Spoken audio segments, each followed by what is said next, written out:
right. Okay. Yeah. Okay. We'll cover that. Okay. Welcome to the Downtown Dawgs. My name is Jimmy Rogers. Our guest today has become my most interesting lifelong friend. Not only is he the oldest of 5 brothers, but 3 of them played on the 1985 Orange Bowl champion Husky football team. That's got to be a record. He also had the all-time yards per carry as a Husky running back. Bob's average was 11 yards per carry. Yeah. Is that correct? Absolutely. Number 2 on the list is Levon Coleman. He had 7.5 in 2016.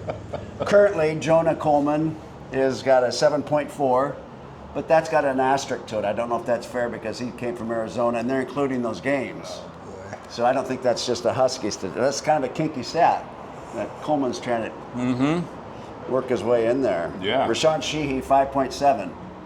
So they're not even close to your 11 Not yards. even close to 11 yards. Now, full per carry. disclosure, Yeah, let's and not go there. respect to the other Husky, the great Husky running They ran backs. a lot more times than I did. They ran. So Okay, you ran. So I'll you ran own up twice. to that. You ran twice. Yeah, I know. Okay, I so know. was it like you had one run for -2 and the next one was for 24? No, the first time I touched the ball, I think, you know what? It was 11 yards right up the middle. No, 17 yards. Yeah, it So was you had- 17 yards right up the middle. And then the next one was. Yeah, it was 5. I had Garth Thomas blocking for me. He just passed away. Oh, I'm sorry to bring that up on. That's Oh, a wow. horrible way to start the show, but it's reality. Well, it seems to happen every other day. At Wow, that's this wild. ripe age. I was just How old are you? 60? 61. 61. Okay. Yeah. Garth and I actually we played against each other at Redmond High. He was at Redmond and I was at Juanita, and we actually used Redmond's field as our home field. Juanita didn't have its own field, so Juanita didn't have its own. we didn't have our own field. So I we thought you were played, kind of a rich kid's well, school. no, not back in the day. We weren't. We were as blue collar as it could You get. sure back acted then. like it. Yeah, right. No, we had to use Redmond High School's stadium because Juanita only had a practice field. We I had just stands, assumed that yeah. because it was Bellevue. It's East Side. You know, Juanita's not the Bellevue. It's not. No, I didn't know that. Juanita's kind of a little armpit on Oh. the top of the lake up Okay. there, and it's a little different.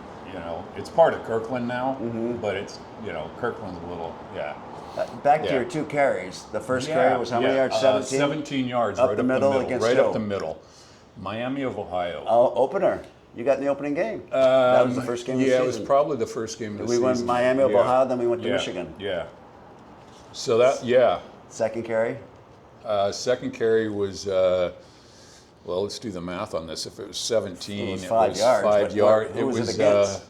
Miami of Ohio. So you only got in the one game, Yeah. and you got a Husky record Right, that yeah. stands since 1861. Right, yeah, The yards per largest carry. educational institution on the West Coast. There we go, right? You're the man.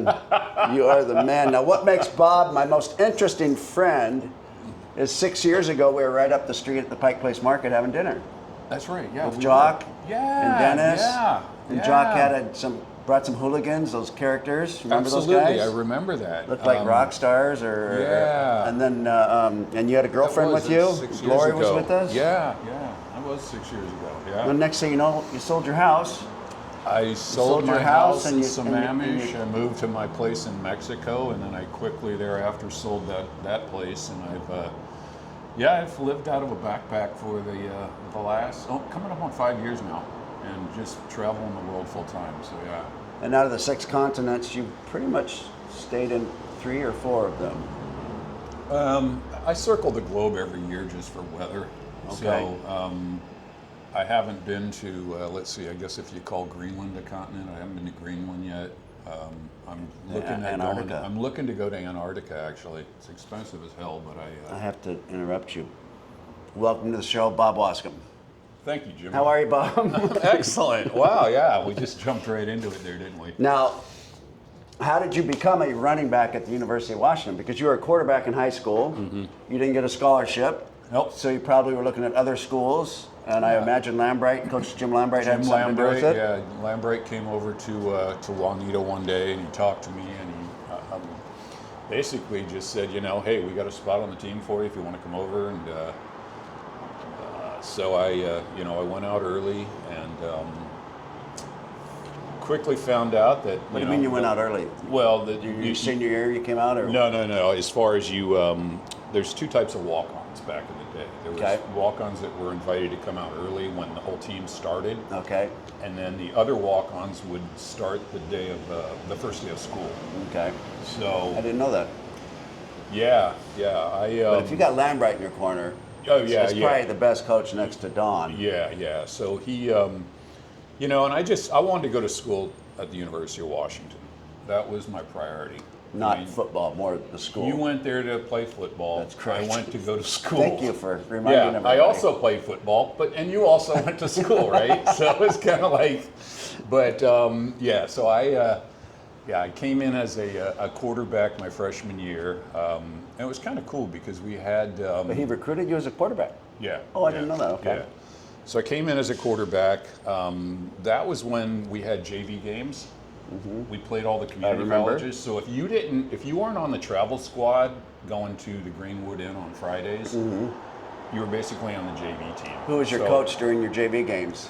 Name. All of the Pete graduate Torme? assistants. It was probably Torme. Yeah. It was Dick Beard. Okay. Dick Beard was a guy. It's like So we had a ragtag group of and the craziest thing is you're running scout team all week, and you don't know what the Husky. I didn't know what the Husky offense was half the time because I'm just running everybody else's offense. And come Friday, you're supposed to play a game, and it's like you get out there, and as a quarterback, I'd get out there and I'd say, hey, you go up, make a right, go up 15 yards, run an out route, you go straight, and we're just playing sandlot football because we just running. We had the cue cards. Yeah, right? we didn't have cue cards Didn't in the have huddle. cue cards. No, because it was in the game. In the Oh, JV game. right. So it was like, so what do you call? But your entire career was Do we cue run cards. the offense? Do we run the Oregon offense that Right. we ran all week? Right. Or do we run the Husky offense, which we never practiced? Did you say you were playing quarterback during those I games? was playing quarterback. Oh, so you were still. Oh, that's even. So I played more quarterback difficult. my freshman year in the JV games because we went and the community colleges all wanted to come and play in Husky Stadium. Absolutely. So we never had an away game. So every Friday we were playing a community college in an empty Husky Stadium, but it was real football. Yeah. I mean, it's a level up from high school. It's a level down from what you're going to see on a Saturday maybe, but at the same time, I mean, shit. Kevin Gogan was blocking for me at times and things like this, and I'm looking at I'm playing with all these NFL, guys that are all all-pro. NFL, all pro players in a Husky JV game. So it was fun to play in those games. Fast forward to spring that year, I just didn't want to play quarterback anymore. I'd played linebacker actually when I was in high school, and I loved linebacker and I loved defense. I loved hitting people. Sitting back and getting hit all the time isn't the greatest thing in life. It's not as much fun. So spring, I walked in and you have a one-on-one meeting with Coach James. So I went in and he said, "Oh, here's the reality of what it is." I was like, He was good at telling you the reality. telling you reality. It's like, Yeah. hey, Bob, you Yeah. want to have any chance of doing anything here? You might want to think about changing positions. And it's like, all right. And so I said, I was going to play defense. So I moved over spring, and I was a strong safety. I didn't know that. For 2 weeks, I was a strong And I was safety. there. Yeah, you were Yeah. there. So we were probably doing butt drills. Right. Then all the running backs got hurt. And so they came to the defense and they said, hey, we need guys, because the game's on TV, the spring game's on TV. They said, hey, Waskom, you know the entire offense because you were a quarterback. Right. And I said, yeah, I know. Because, as a quarterback, you got to know where everybody goes. Absolutely. Not where just you're going. I knew where the running backs would go each play. So, yeah, I knew the plays at that point. And they said, well, if you move over to the offense, become a running back, we'll let you start on one of the, teams. And I'm thinking, shit, I get to start as a freshman in the spring game on TV. So I thought, hell yeah, I'm going to play running back. Absolutely. And in high school, I was an option quarterback, so I could run the ball. I'm not I'm not what those other running backs at the UW were at the time. They were running probably 4.4s, 4.5s, and I ran a 4.7.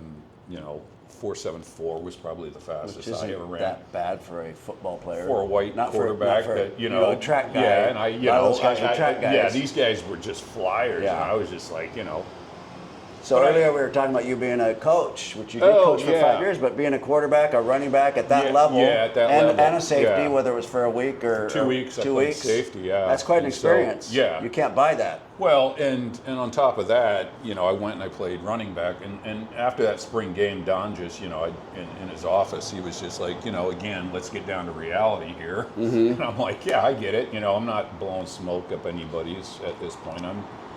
I get it, Don. Right. I'm here to go to school, and at the same time, I'm lucky and privileged enough that I have, the skills and what a difference to between play then football for 4 years. with Don James telling you the reality versus a portal where you don't get tough love with the portal. No. You just if you keep holding or you keep dropping the ball, you just go to the portal and go somewhere else. Go somewhere else, right? Yeah, instead of earning. So you basically played for 18 weeks against arguably one of the best defenses in the history of Husky football. Really? Yes. So my question: How do you know? You're on the other side of that. how's your health? Knees, shoulders? All good. Really?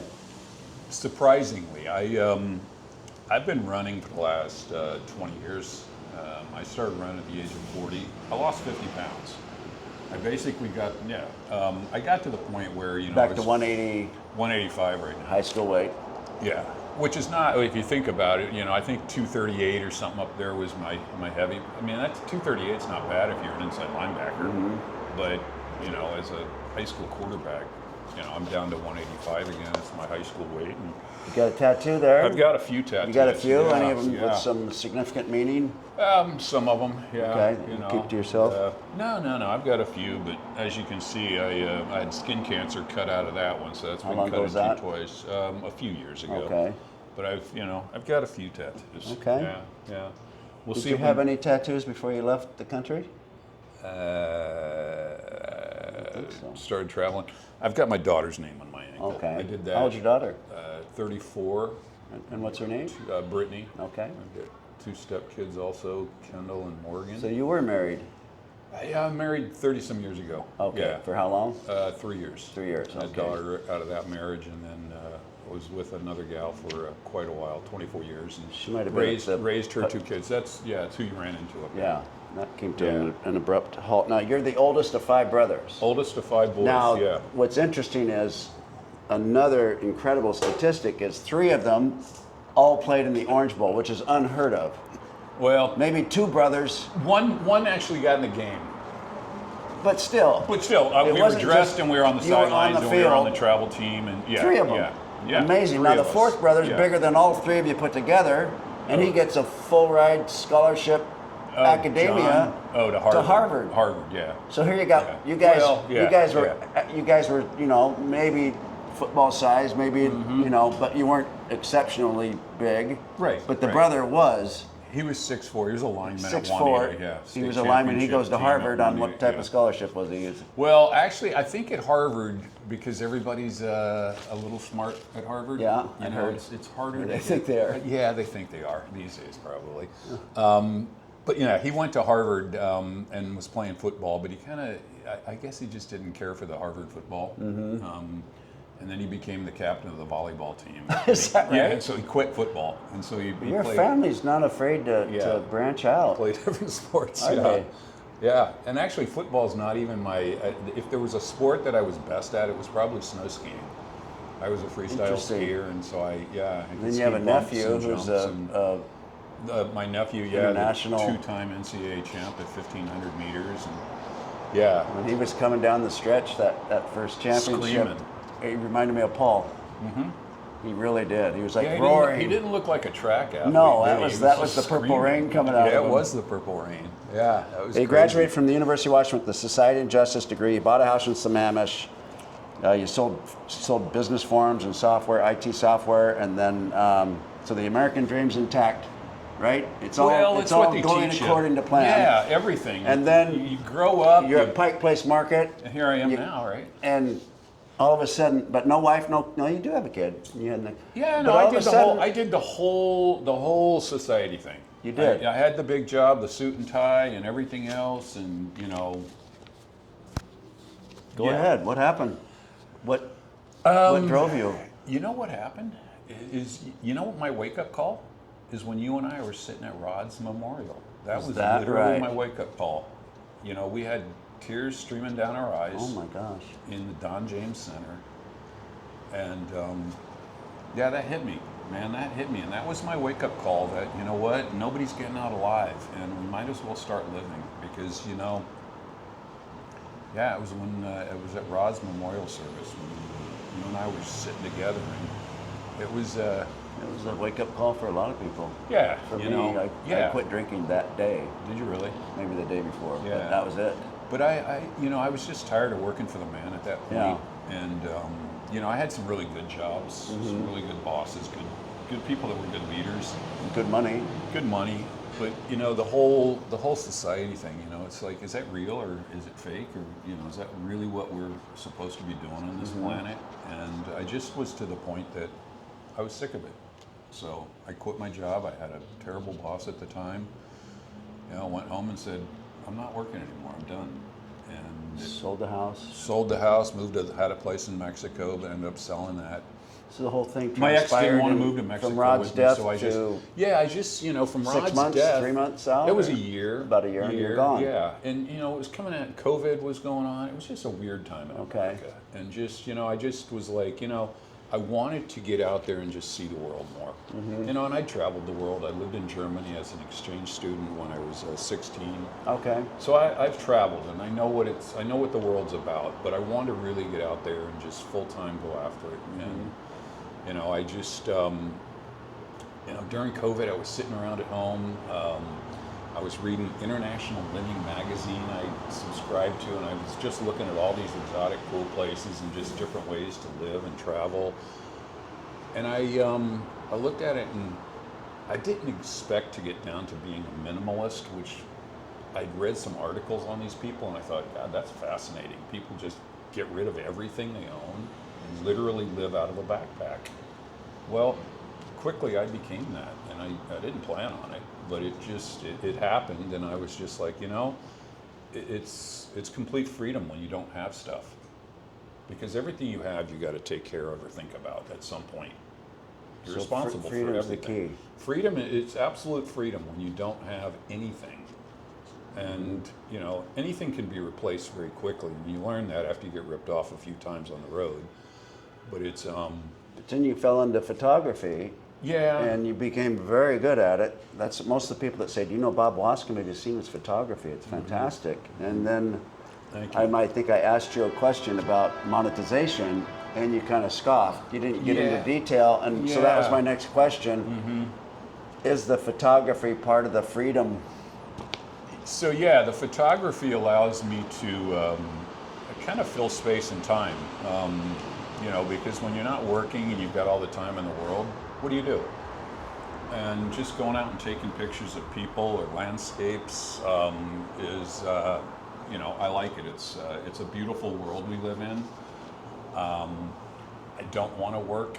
Yes, I could work if I wanted to. I could do a lot of things, but I've been there and I've done that. So for me, working, you know, there's enough work in what I do to take. You know, I'll take 1,000 pictures, edit through them, you know, post them up, learn a little bit about where I was at, so I sound somewhat intelligent. You know, it's like, yeah, here, this is this castle or this is this church. But has anybody, any corporations reach out to you, or any institutions, or any magazines? People want me to sell my photography, but Yeah. I just, you know, that's more effort and work than I want to do. I did look at an online website for selling prints and things that people could actually just go on, download them, or just have them, you know, printed and drop shipped to their houses. So I've looked at that, and that's a possibility. But it's like, you know what? I enjoy the freedom right now, and it's, you know, I know what work is. I've been there, I've done it, and right now, I just enjoy kind of going with the flow and just doing what I do. So you've touched all the bases: education at a high level, competition at a very high level. Yeah. Travel is an education, in my opinion. Yeah, travel is a definite. I mean, And so all this is into your mix now. And do you sit back and say, okay, here's what I think I'll do with it, or do you just go with the flow and say what come what may? yeah, I go with the flow. It's kind of how I live these days. people are always like, well, where are you going to go next? What are you going to do? I mean, I have a general plan for weather, flights, availabilities, things like that. But yeah, I'm just going with the flow. And people ask me, how long are you going to do this for? And I say, one of two things. I'm either going to burn out of travel and just get tired of it. I mean, physically, it's not the easiest thing to do. Back to Seattle? Back to Washington? No, I would never say never. Okay. But this is a beautiful area. I don't care for a lot of the stuff that goes on around here anymore. Downtown used to be different. It's probably not as bad as I remember 5 years ago when I left here or so. But I love the Northwest. But there's too many other places in the world that are just more fascinating, beautiful, a hell of a lot cheaper. I mean, that's a big problem in this country right now. That was my... affordability. I was coming up on that one. So out of the 6 continents... Fresh food around the world. I mean, I haven't eaten processed food in 5 years for the most part. Part of the 180, So 185. 185, I mean, if you simply get rid of all that plastic wrapped food that you go into a grocery store and just eat, I mean, I eat healthy. So you, out of the 6 continents, what do we got? Asia, Africa, North America, South America, Europe, Antarctica, and Australia. You've pretty much lived, in my opinion, the ones that are most affordable. Yeah. The dollar strong. Yeah, I pretty But much, then I sell a lot of Southeast Asia. Not only is it less expensive, but the quality of food's better. Quality of is life what you're saying. Quality of life. Everything. I found that the when I'm spending the least amount of money is when my experience is the best. I mean, you can go out and spend all the money in the world. Does it buy you a great experience? It'll buy you a great steak, a great bottle of wine. But, hell, you can get a great steak and a great bottle of wine in Buenos Aires, and it's, a fifth of the price that we pay up here at the Met. And I thought the McDonald's in Buenos Aires was better than Probably. steaks. Well, all that beef. Well, right. Right? Exactly. Yeah. So more affordable. Yeah, it's a lot more affordable outside of the country. My question to you, is there more respect for mankind in these other third world emerging market countries, I think is the problem. People, I guess just looking at people overall, when you talk about respect, things like that. I was in Africa probably 30 some years ago. I was on the back of a pickup, not a pickup, but a big kind of military type truck. And What part? it was in Zambia. Okay. And we were going through this village. It had probably like 20, 30 mud huts. It was literally just 20 or 30 mud huts in the middle of nowhere. And these kids were screaming at us, and we had a cooler on the back of the truck. And I'm like, what are these kids screaming all for? They're all coming out of the mud huts. I mean, they just got little cloth loin things on, or half of them were naked. And all these little kids are just running along the side. And they say, oh, they know we have ice in the cooler. And I'm like, are you kidding? I'm like, stop the truck. Hand them the ice cubes. These kids have nothing. They live in the middle of nowhere in a mud hut. And they were smiling, and they were the happiest people I'd ever seen. They have nothing. And we gave them ice cubes, and it made their day. So when you look at the world these days, the people that have nothing, they don't know any different. They don't know. You hand them a cell phone, they start learning, and it's kind of bad, I think, that they start to look at the outside world. But people that have nothing, they're so happy. And it's cool to see that. And so people around the world, I think there is a lot of love and respect in the world still. If you turn on the TV and the media these days in this country, well, around the world it's garbage. It's controlled around the world. I see it. I don't watch TV much. Media, you're saying? Media. When I turn, and I don't watch a lot of TV, and I haven't, but once you've lived outside of society long enough, that when you look into it, it becomes so obvious and so clear to you that, wow, this is not what, it just, you figure things out. And it's like, this is a bunch of crap, and this is not real. Because the real world out there isn't as bad as they would have you believe. They want you to live in fear and panic. They really do. And is it bad out there? Yeah, the world's nasty, it's evil, there's a lot of crazy out there, but you know what, there's a lot of good too. Mm-hmm. And that's what we got to focus on. Mm-hmm. A lot of good people. A lot of good people, absolutely. Best coffee, which country has the best coffee? Oh, yeah, was some good coffee. I was just down in Nicaragua. They had some good coffee down in Okay. Nicaragua. It's kind of like the last coffee I've had. It's usually the best Okay. coffee. Right. But I've had good coffees all over the world. Safest place? Well, the safest place right now is probably El Salvador. Really? Yeah. Isn't that ironic? It went from the most dangerous country in the world 4 months later to the safest Why? country in the world. Well, they got a new president, Bukele. Okay. And he came in and he either killed you or threw you in his new Supermax prison. But I'd never been there before, and I was kind of a little hesitant because I thought, El Salvador, would that's be where, also, yeah. that's where MS-13 originated out of. I mean, there's violent, evil people that live there, but they're either dead now or in prison. And going into So El you're going on Salvador, record saying El Salvador is the safest? yeah, I would say it's pretty darn safe. Okay. There's How a about lot. There's a lot of places that look safe on the outside that have a lot of military around you because, for instance, I was just in Nepal a couple years ago, right in front of the Prime Minister, this far away, taking pictures of him and stuff. And he just got sacked this last week. And it's like, okay, what looks safe and what looks like a lot of military? Now, when you say Change sacked, this, they basically threw a coup, and they burned the parliament. They burned the He's alive, Supreme though. Court. I think he's alive.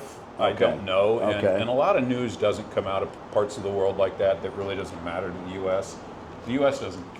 They don't care about Nepal. how about the So, healthiest country out of the 6 continents? The healthiest. Oh, geez. There's pockets of health, but I don't know that there's one country overall. I mean, if you look at countries like the Swiss are pretty healthy. You go certain areas. Very expensive. Very expensive. So I guess I should re-ask the question. Yeah. The healthiest with the best bang for the buck. The Most affordable and healthiest. Well, when you talk about healthy, you look at other societies, such as in Nepal or the people of, say, Peru. These people that live at altitude, they're as healthy as it gets. I mean, they'll run any of us into the ground. And you never hear the word organic. Oh no, Because everything's organic, right? Right? Yeah, it's kind of like there's a cheese in Mexico called Oaxaca cheese. Okay. And it comes from Oaxaca City or the state of Oaxaca.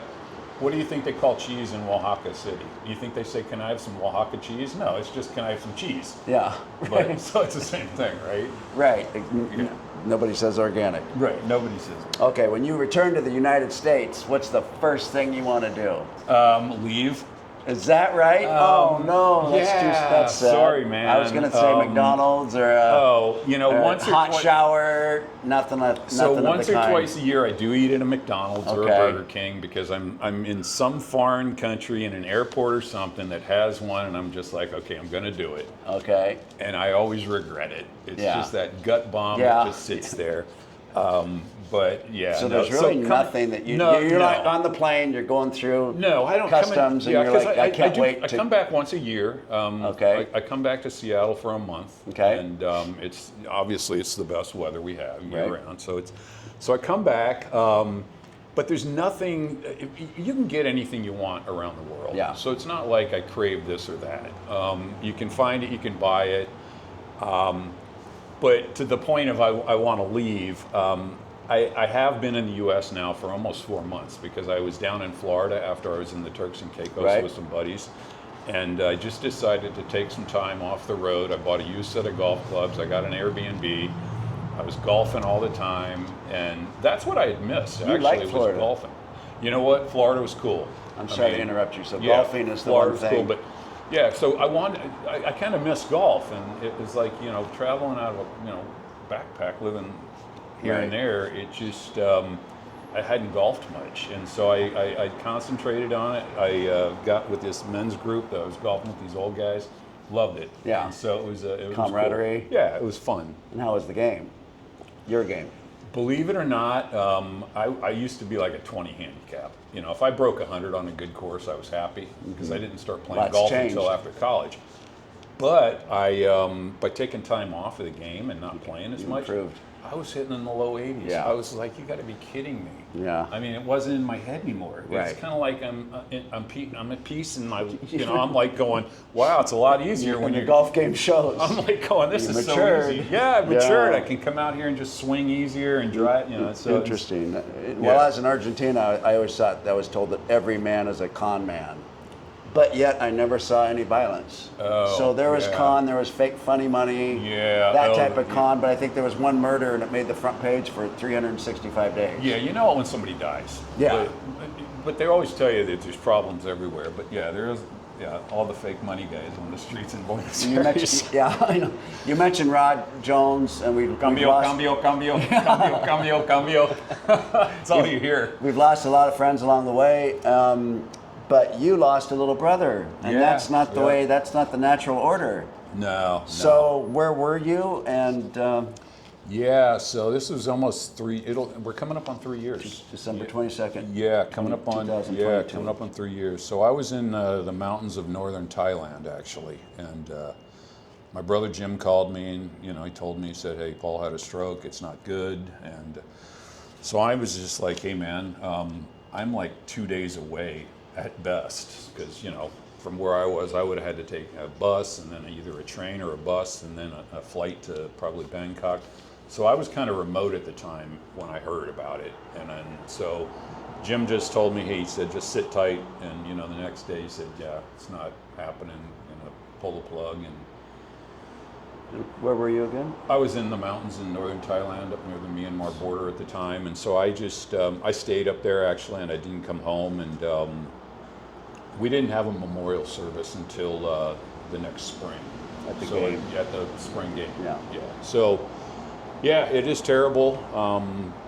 You never expect to lose, a younger brother or a family member until it happens. It happens, and so, Very unexpected. very unexpected.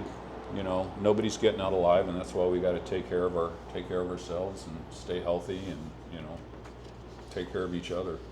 Absolutely. So again, you've been through one of the toughest divisions in football in the country. You've gone to one of the greatest universities in the country, one of the oldest, one of the largest. You've played in huge venues, whether it's the Orange Bowl or the other bowl games. All of this plays into your mix, right? Mm-hmm. Yeah. And so It builds your identity in life, and build your idea. So again, are you thinking, I've done all this, maybe I'll do this, or are you just totally going on instincts alone? Is there a specific plan? Is there a if I died tomorrow, I'd be happy. Okay. I'm at peace with life, okay? and I know about goal setting. I've been there and I've done that. So there's people have bucket lists and everything else. I've kind of checked the list. I'm doing what I want to do, and I tell people, when you wake up every morning, are you doing exactly what you want to do? If you could do anything in life, are you doing that? Is this what we want to do? I am right now. I am right now too, because every day But before right now, like last night, horrible.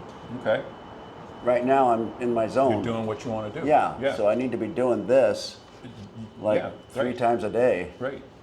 Do what you want to do in life. Okay. You're the only one that can make a change, and you can make a change just like this. Most people just don't have the drive and the motivation to carry out their changes. And so, as far as goal setting, things like this, the one thing that I do want to do is I want to live healthy as long as I live. Because there's there's a chronological age when you're going to die, but you have a healthy age. If you can put that healthy age right up next to the death day, boy, that'd be nice. Because sitting Do you around. have a number for us? I don't know. I've been thinking about a lot lately, and I kind of think, why am I thinking about this so much? I think And- Robert Redford followed that mold that you're talking about. Yeah, you see people dying, and you think, well, am I doing the right things? Is this really, what am I here for? And the spirituality comes out and things like this, and you, I don't know what's. If I lived to be 90 years old, I'd be pretty happy. If I was healthy to 90, that would be really good. Healthy 90. A healthy 90. But I had a great grandmother that lived to be 100. And it was just like, I remember her yelling, "Bobby, get me another scotch." Yeah. And I'm like, what's this old lady drinking? And I was like, woof. Yeah. And she lived to be 100, and I thought, wow, that's a tough old broad there. And she, you know, came across from Ireland on a boat with her sister when she was like 15 years old, no money. And What's her maiden name?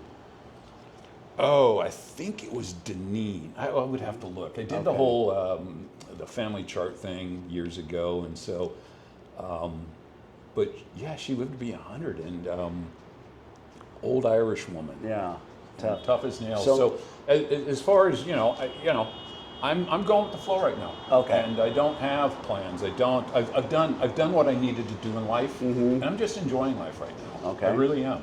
Okay. And traveling the world, I get to meet really cool and the people. expenses to travel are not that. If you're in the third world countries, It's cheap. yeah, I mean, emerging markets. Excuse me. Yeah, emerging markets, third world countries. Yeah. Shitholes. I mean, Yeah. they are. They are what they are. Yeah. But it's it's a hell of a lot cheaper to live and do what I do outside of the country. I've known you for And 40 years, and I've noticed that you've gotten less and less BS about you. Less BS. Yeah, you just kind of call probably it. more to the point. Yeah. Well, you go through life and you put up with a lot of BS. Yeah. Right. And then you just get to the point. It's like, just cut to the chase. Let's Right. just be truthful and be honest. Let's get the lies out of here. Do you have a favorite Husky memory? God, probably that Orange Bowl that we went It's to. up I mean, there. that whole situation. What point down though? What there. specific, like when the clock ticked down, or when Joe Kelly intercepted that ball, or was it the hotel? The hotel. The stories. Yeah. Oh, I think when I came back off the cruise ship that night with Tim Peoples in your room, It was and that hard was to- crazy. Yeah. It was- Boy, we're going to keep this show It's hard to PG. even tell that story. I don't even know. We can't. I don't know what we happened. Can't. No, I know. I know exactly But you're what happened. so Orange Bowl. Orange Bowl. Okay. Yeah. I mean, the actual game or the whole The whole experience, Yeah, it was, everything about it was it was so unbelievable. opposite of the Rose Bowl. It was The Rose Bow's so surreal. buttoned up. Well- we go to the restaurant. Oh. We go to the Disneyland. It's a photo op. Orange Bowl, we get on a cruise. Well, they bring women in, and right. we go off the U.S. limits. So you can gamble. We're not in Europe. Yes, we Right. can gamble. I'm just like, well, we're walking up the gangplank onto the boat, and the guy's got a tray of cocktails, and I just thought it was orange juice. And I'm like, Yeah. and I think it was Chris Tormey, Coach Tormey's behind me. And I'm just like, holy shit. And he's just like, what? He goes, Yeah. put that down. I said, hey, they're handing them out. Yeah. And from that We're point, not even in the USA, Coach. I'm like going, It's legal. I was just like, that was crazy. Almost a fight on the Oh, dance floor. yeah. Did you witness that? Yeah, it was I between thought it was going to Bosworth and somebody. and I thought it was going to break out, and then Yeah. all of a sudden, our first rounder steps up Oh. and yells something, Ronnie Holmes, Mm-hmm. and everybody stopped. And it wasn't because he was intimidating; it's because they thought it was Michael Jackson. He had such a high voice, and everybody started laughing, and the fight halted. You don't remember there's a lot of what but I stayed on the boat. I didn't get on the team buses because Timmy and I, we met these gals that said, hey, we got a car here and we can give you a ride back So to your you hit hotel. on the boat. So we didn't hide, we didn't stow away because there was a bartender cleaning up the bar. Sat And down. he just said, hey, you guys can stay on the boat. We're just cleaning up here. So Tim and I stayed on the boat with these gals. And God bless him. And that's how we ended up that was a train wreck. I wish he'd call me back. He just doesn't man. call me back. Yeah. We got to get that guy on the show. Oh. Favorite Don James story? Do you have one? Where you either got chewed out or you got. I didn't interact with positive- him much. I had very Nobody did. which was good. I mean, didn't if want you could to. fly under the radar. Yeah. I mean, I just I don't. I only talked to him a few times. I mean, he. No. Yeah. I don't really have a favorite Don James story. Yeah. Favorite word? My favorite word, love. Nice. Favorite sound? Silence. Very nice. Nothing better than being up in the mountains and not hearing anything. Yeah. You know? Do you ever worry or stress? And if so, what would your stress be about? Yeah. No, I don't. Not anymore. I mean, I kind of, unfortunately, I have no fear of anything anymore. I really don't, which is kind of a good thing and a bad That's thing. what I was referring to. Yeah, I think that people should have a little bit of fear. And I guess I could throw it For logic, for safety. For safety, Yeah. yeah. But I've been I've been in so many situations now that after a while, I just don't think about it. I do need to be a little bit more aware, and there are times where I would say that I'm more aware of my surroundings at points that Yeah. my Scooby-Doo level goes up or whatever It's it also is. that and quarterback and that running back. You know how to and that read. You know how to safety. read a room, or Yeah. you know how to read the environment. You can kind of see what's going on, and it's that pre-snap read. When you Yeah. walk out, it's kind of like, okay, what's going on here? But I just a little naive at points but I know what goes on out there, so I'm not naive. But I just ignore it and I don't think about But it. you, I don't you let have it you've bother got the me. radar on. You've got The the radar, spidey senses. I yeah. think being a quarterback is the best way to get those instincts. Yeah. And I always refer to if I have to make a decision these days, I'll do the spreadsheet and the pros and cons. Yeah. Call my lawyer friend, and then I'll make their own decision. Right. Whereas Yeah. when we didn't have all these experiences and we didn't have all these resources, instincts, Yeah, and we yeah. made a lot of right decisions. Oh, yeah, back yeah. then. If heaven exists, and Vince Colby told me it does, Yep. and I believe him, what would you like to hear when you arrive at the pearly gates? Oh, yeah. Welcome back. Reincarnated? I guess I look at things differently than some people at some points in life. You've been there? Yeah, you came from there? I came from there. Okay. And I truly believe that. Yeah, I That's was great. born and raised, Roman Catholic. Went to church every week. Catechism. Yeah, I did that. And, I do believe in God. And I believe that, you can call him whatever you want. There's a lot of religions that, there's a lot of, and I've seen it around the world. But welcome back. I do believe that we are all energy. Everything is energy. It's just what form of energy, how dense of an energy. And I believe that right now we are a soul that is energy in a human form. And we're participating in some type of a little, call it an experiment, but I think we selected to be here for a time period and to live this human experience. And it's kind of an interesting experience too. The whole free will thing, I can't wait to have that conversation when I get up there and go, what were you thinking? What good could that look at Yeah. the planet. I mean, it's a beautiful planet. There's really good people here, but there's a lot of crazy out there, and there's a lot of war, and there's always been. Yeah. And so there's good and evil. But, the more that we can spread love and there's more of us than there is of them.